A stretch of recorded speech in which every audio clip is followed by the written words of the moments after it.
Pangdam Jaya tegas bela HRS. Habib Rizik bukan musuh TNI. Yang anti Pancasila musuh TNI.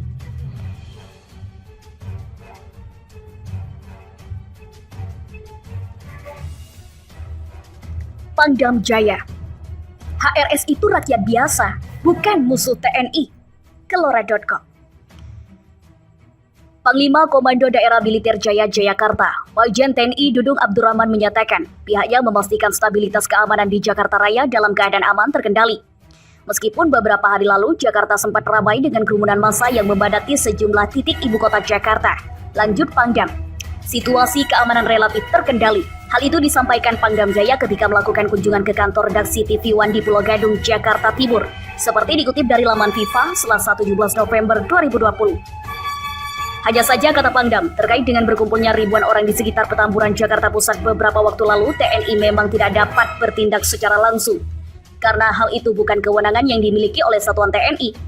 Lebih lanjut, ia mengatakan, terkait dengan kerumunan massa di acara Maulid Nabi Muhammad SAW dan pernikahan Putri Rizik Syihab, itu merupakan ranah pemerintah daerah sebagai penanggung jawab atau Komandan Satgas COVID-19 di DKI Jakarta.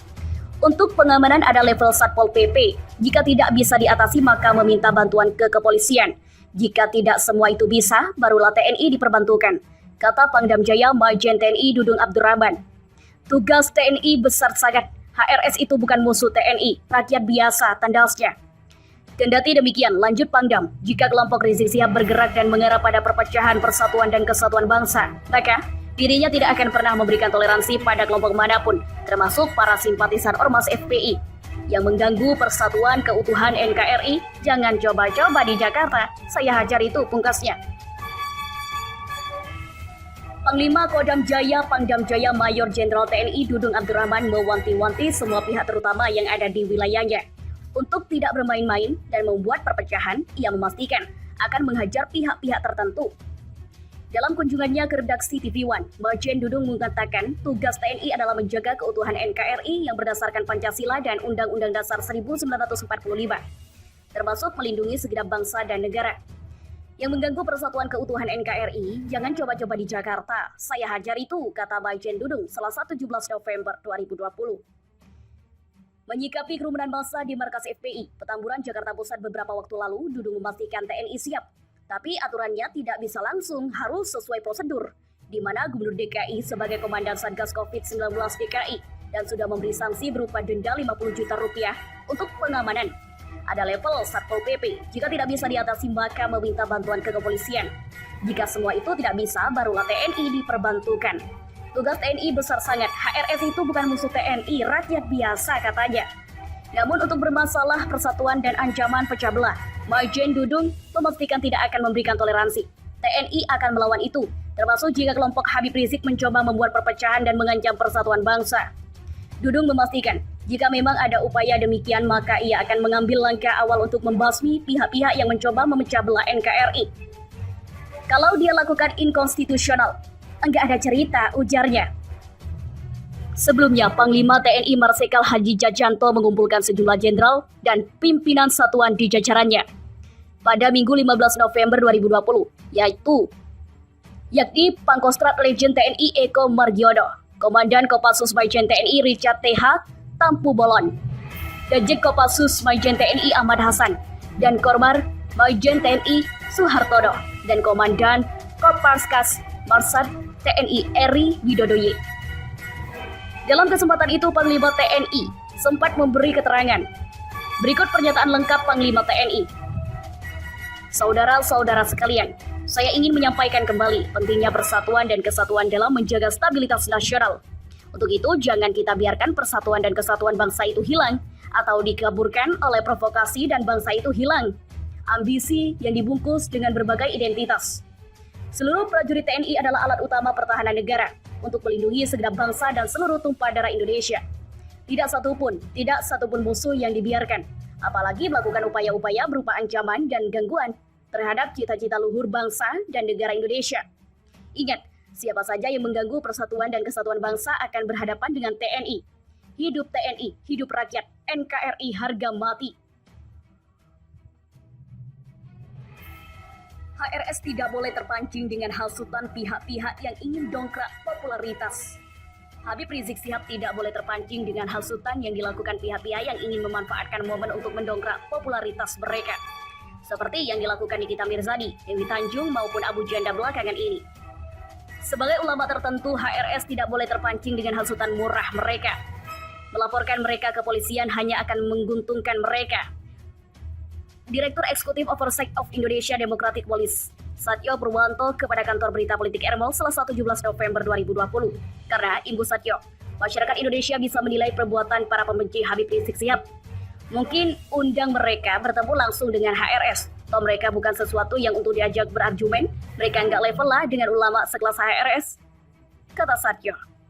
Dengan demikian, Satyo berharap Habib Rizik Syihab tidak melaporkan para pihak yang menghinanya karena hal tersebut hanya akan membuat popularitas mereka menjadi naik.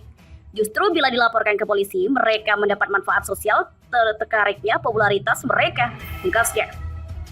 FPI tuding Mahfud MD miliki motif lain ke HRS. Acara Gibran di Solo ramai tak jaga jarak.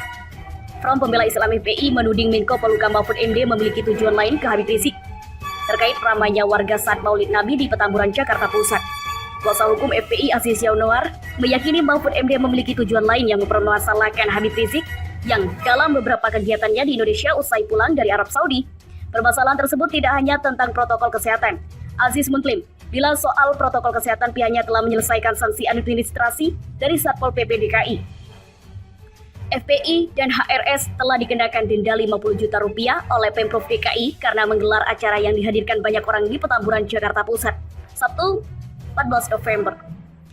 Jadi saya melihat ini bukan masalah pelanggaran protokol kesehatan semata, tapi ada maksud untuk mempermasalahkan apapun terkait Habib Rizik Syihab yang pro dengan beliau dan terhadap Gubernur DKI Jakarta yang dicintai warganya, kata Aziz Yanuar Senin 16 November. Menurut Aziz, ada sejumlah acara yang diselenggarakan pejabat negara tapi melanggar protokol kesehatan. Namun acara tersebut tidak dipermasalahkan. Aziz selalu menjabarkan acara pejabat negara yang melanggar protokol kesehatan, mulai dari pertemuan menteri di Bali pada Agustus lalu hingga pendaftaran putra Presiden Jokowi, Gibran Rakabuming, sebagai calon wali kota Solo. Di mana saat pendaftaran Gibran ke KPU, diantar ribuan orang dan massa tak jaga jarak saat pendaftaran ke KPU tersebut. Pertemuan Jokowi di Hotel Solo Banyuwangi yang kumpul massa tanpa jaga jarak. Gibran waktu daftar balon walkot Solo itu kumpul banyak orang tanpa jaga jarak, ungkap kuasa hukum FPI Aziz Yanuar.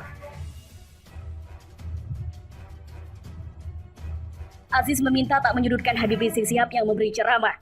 Jadi tolong terapkan keadilan dalam menyikapi sesuatu, tegasnya. Sebelumnya pemerintah menyatakan akan menindak tegas apabila terjadi kerumunan massa dalam sejumlah besar sebagai upaya pencegahan penularan COVID-19. Peringatan ini sudah disampaikan kepada kepala daerah hingga aparat. Menko Polhukam Mahfud MD dalam konferensi pers di kantornya, Senin 16 November 2020, mengatakan pemerintah memperingatkan para kepala daerah, pejabat publik, aparat, dan masyarakat di seluruh Indonesia bahwa pemerintah akan menindak tegas dan melakukan penegakan hukum bila mana masih melakukan pengumpulan massa dalam jumlah besar. Hal ini disampaikan Mahfud saat menyinggung dan menyesalkan acara Maulid Nabi dan akad nikah Putri Habib Rizik di Petamburan, Jakarta. Diketahui, terdapat kerumunan massa dalam acara itu. Mahfud MD pun mengingatkan kepada tokoh agama harusnya memberi contoh untuk mematuhi protokol kesehatan. Khusus kepada tokoh agama dan masyarakat, diharapkan memberi contoh dan teladan ke semua warga agar mematuhi protokol kesehatan, katanya. Mahfud menyampaikan bahwa Indonesia menghargai hak warga negara untuk berkumpul dan menyatakan ekspresinya. Tetapi dia menegaskan Indonesia juga negara hukum.